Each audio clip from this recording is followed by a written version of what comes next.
Kenang masa kecil Gubernur Herman Deru jagokan timnas Jerman di Euro 2020.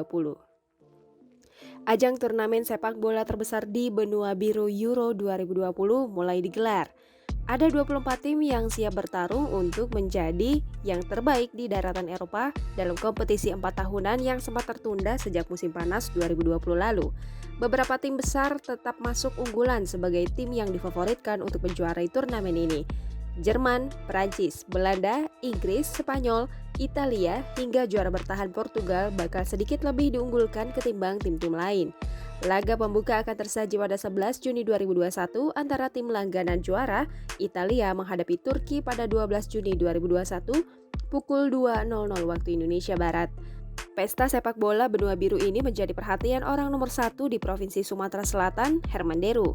Gubernur Sumsel punya tim unggulan yang akan menjadi juara di Piala Eropa tahun ini. Lebih lanjut, ia mengatakan asal mula ia menyukai Jerman sederhana, dulu ada orang di kampungnya di Oku Timur tinggal di Jerman.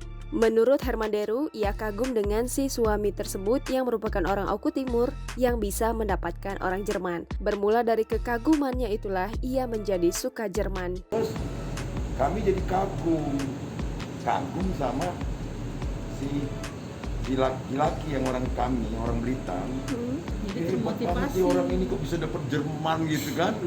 Kan aneh bule. Jadi kalau dia ke pasar dulu si istrinya itu anak-anak kecil ngejarnya ke pasar. Saya masih kecil, SD lah ya.